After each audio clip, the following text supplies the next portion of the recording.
This whole thing teaches you patience before you've even boarded the plane. I'm Sam G, a triple registered architect who has practiced across South Africa, Australia, and the USA. This is your design passport. Real stories, practical pathways, and global design ideas to help you build a career and a life that travels with you. Ready?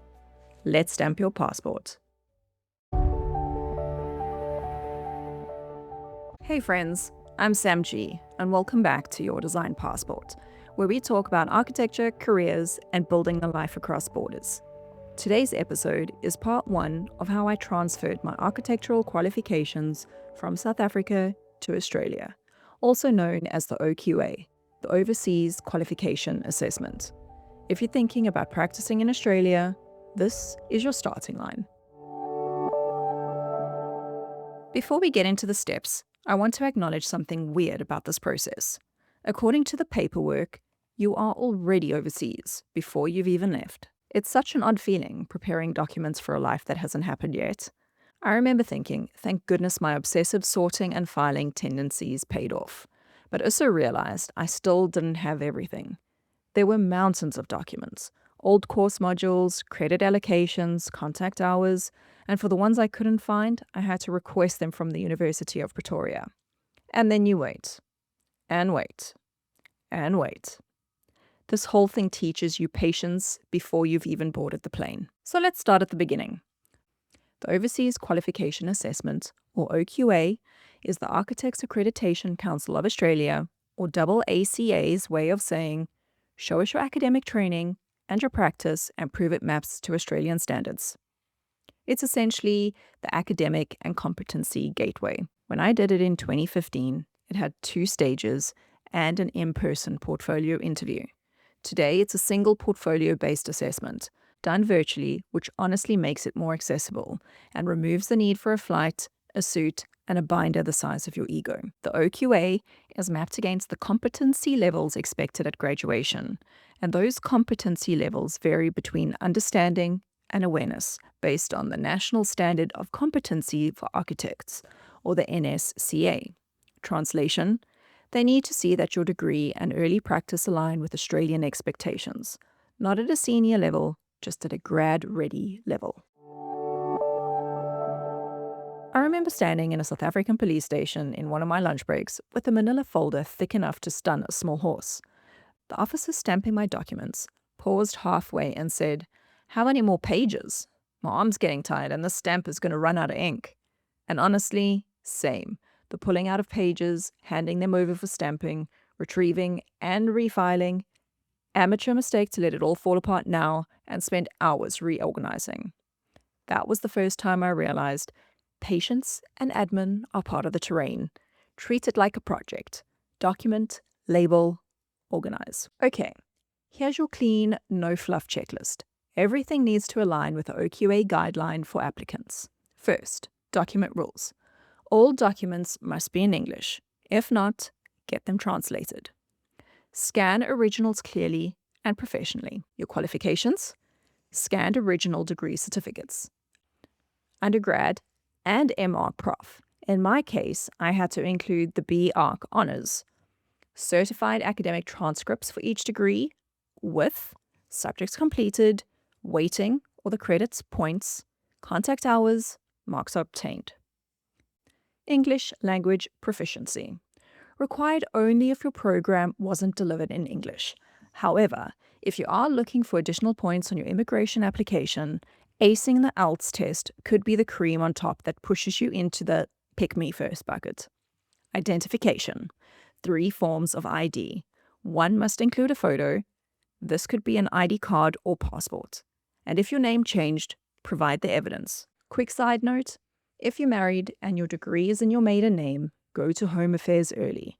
And while you're there, you may as well get your unabridged birth certificate for your immigration portion of the application.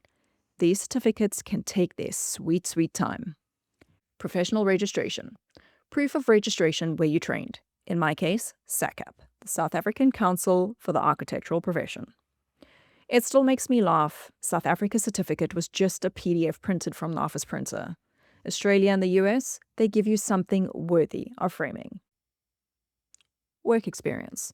Employer letter on official letterhead confirming minimum 6 months of paid architectural work post-graduation. Australia is strict on details. If they say 6 months, they mean 6 actual months.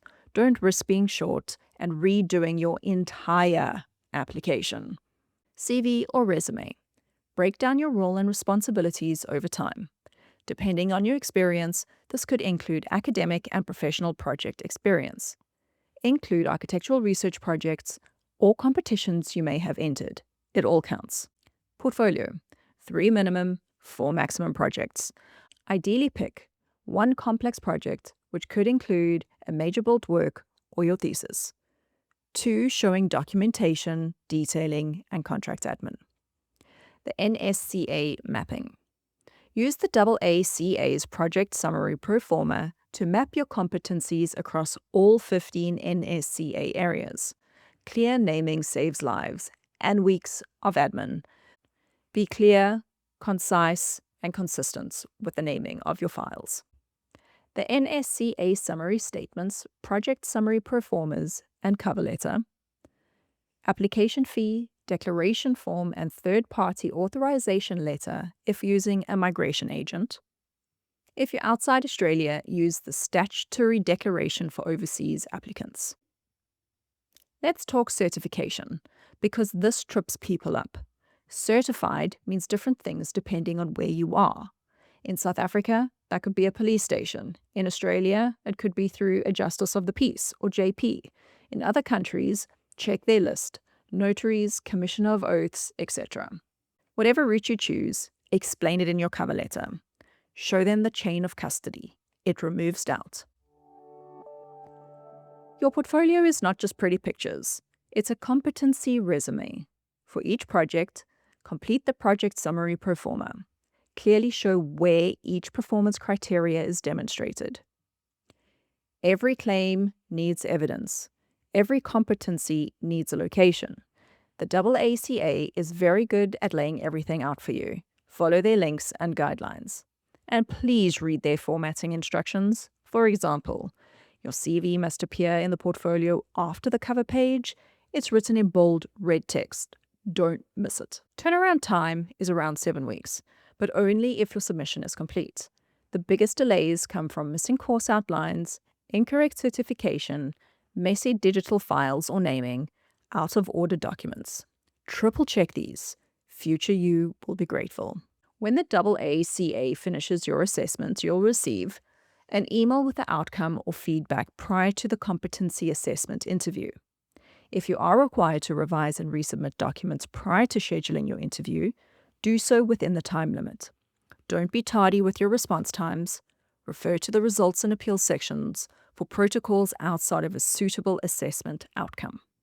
The outcome letter provides you with the authority to apply for the APE with an Australian state or territory, subject to eligibility criteria. For migration purposes, a skilled migration assessment should be requested. This letter is your ticket to Stage 2 of the OQA and APE. Some of my pro tips. Break the process down into phases. Research, documentation, portfolio, submission. Read the NSCA like it's your architectural bedtime story. It's the key to speaking their language. Choose your project strategically. Go for range and complexity. Be meticulous. This is where your admin game matters. Get support. Ask peers or mentors who have gone through the process to review your materials. And hey, if you're feeling overwhelmed, I get it. I remember thinking, how am I supposed to turn my entire career into a PDF? But once you start ticking off boxes, it becomes genuinely empowering. You're not just applying, you're claiming space in a new professional landscape. All right, now let's get into Stage 2, the final assessment. This is where you move from, here are my qualifications, to here is how I've actually applied them. And before you panic, yes, the documentation overlaps with Stage 1, but that's actually a blessing. If you stay consistent with your NSCA summary statements, your project summaries, and the checklists, you'll save yourself hours of reformatting and second guessing. What Stage 2 actually is. Stage 2 is made up of 2 parts. 1, a portfolio. This is documented experience in your submission. 2, a formal interview with 2 assessors. This is not a design critique. This is not a test of whether you know Australian construction. This is purely about aligning your international experience with the National Standards of Competency for Architects, the NSCA. You'll be assessed on whether what you studied and what you've done reasonably equal the Australian pathway. AACA gives you the full set of templates, and please use them. They exist to help you speak the NSCA's language. You'll be working with the NSCA's summary statement, project summary templates, applicant declaration, Stage 2 checklist, your selected projects mapped to the performance criteria. Everything flows from the NSCA categories: design, documentation, project management, and practice management. If you anchor your portfolio around these criteria, Stage 2 becomes a translation exercise, not a reinvention. Now, let me tell you the real story behind my Stage 2.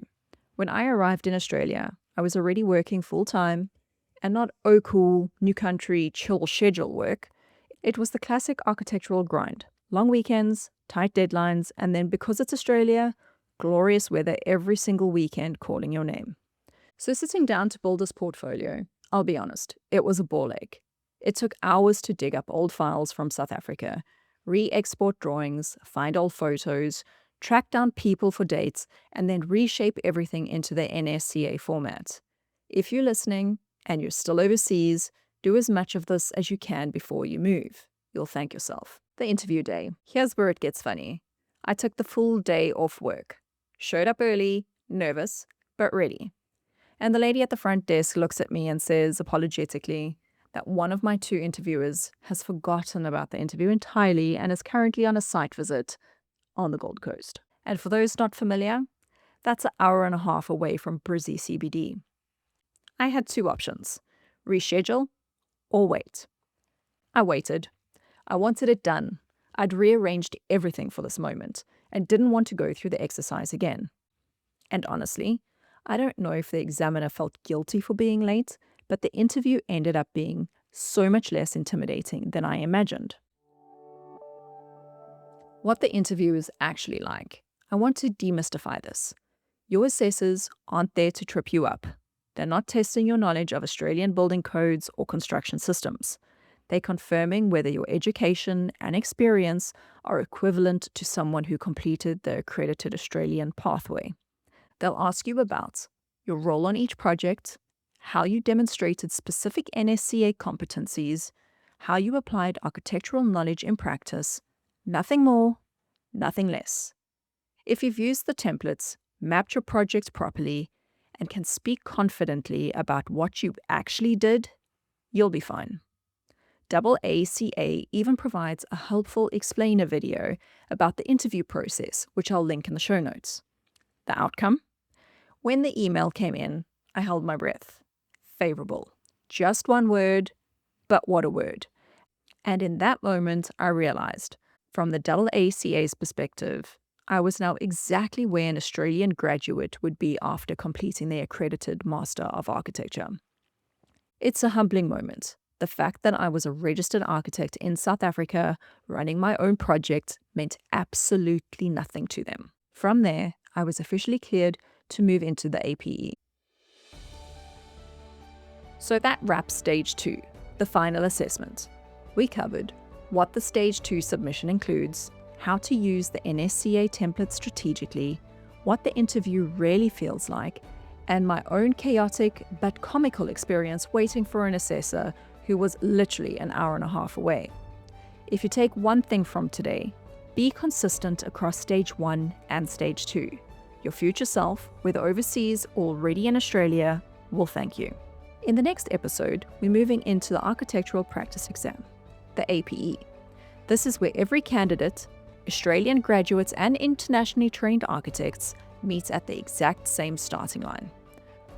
We'll talk the logbook and how to avoid the common traps, how to prepare for the national examination paper, my favorite study strategies, and real interview tips for the final APE assessment.